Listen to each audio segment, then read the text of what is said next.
So yeah, about 4 months ago, I did a video saying the Hornets were the weirdest team in the league, and I think they're still the weirdest team in the league. Although I also think they're now the unluckiest team in the league because Lamelo has had another ankle injury. There's also something with his right wrist going on right now. Kelly Oubre, Gordon Hayward, Cody Martin have all been hurt. Dennis Smith Jr. right in the middle of his good start to the season, he had an ankle injury.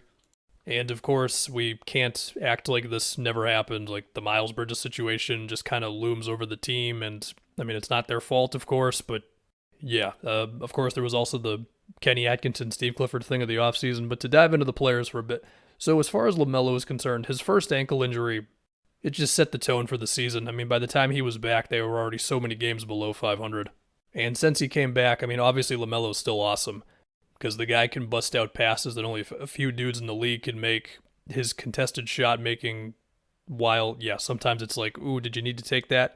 He also had like a 30-footer against the Raptors in their last game, and it was like, oh my god. He's averaging 10 threes a game this year, which I will admit, I never really pictured LaMelo getting to double digits in three-point attempts. I thought the 7.5 he took in his second year was about the ceiling on it. But his three-point percentages have been good, and hey, look, man, he's averaging, 24, 8, and 5 in his third season in the league. Yes, if you want to dive into the specifics, sure, he does need to improve on his shot making within the three-point line from pretty much everywhere. The mid-range pull-ups, the floaters, the layups that, he tends to go for a more evasive layup as opposed to a more physical type of one trying to finish through guys or whatever. I think he's going to get there. As for LaMelo's defense, I think some of it sort of mirrors his offense. I mean, obviously he's a way better offensive player, but on offense, sometimes his shot selection can be a little frustrating. Defensively, sometimes he gambles too much for steals. He's also averaging 3.5 fouls per game, which is actually the 8th most in the league. The thing with it too is because of his size, you would think he has the potential to be a good team defender. I do think for Charlotte to have this thing be the best it possibly could be one day, they're probably going to need a really good on-ball defensive guard. The hope is that Mark Williams can be the really good rim protector they need. I'll talk about him in a little bit. We've already got a thing that says that they're willing to take trade calls on Gordon Hayward, Terry Rozier, and Kelly Oubre. I think Terry's the most interesting of those guys. He can get buckets. You don't want him running the show on offense, but even then, he can make obvious passes. PJ Washington is a good sort of jack-of-all-trades role player. He's good from three. He's a good finisher, a good cutter.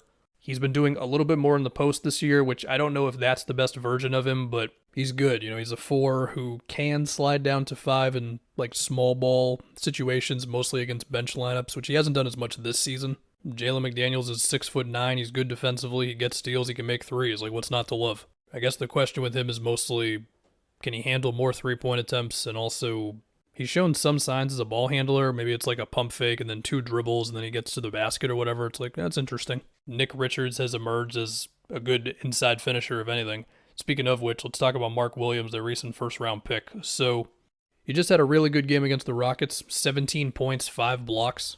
Look, the 17 points was mostly rolls to the rim off of screens, which, yeah, that was the hope for him. He looked good doing it. It was against Houston, but, still, you got to do it.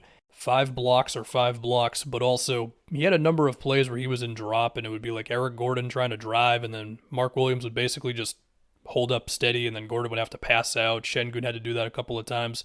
He played high up on a couple Jalen Green screens, and Jalen Green had a huge game against Charlotte, but specifically when Mark Williams' job was to get there on the screens against him, he did good. Mark Williams did.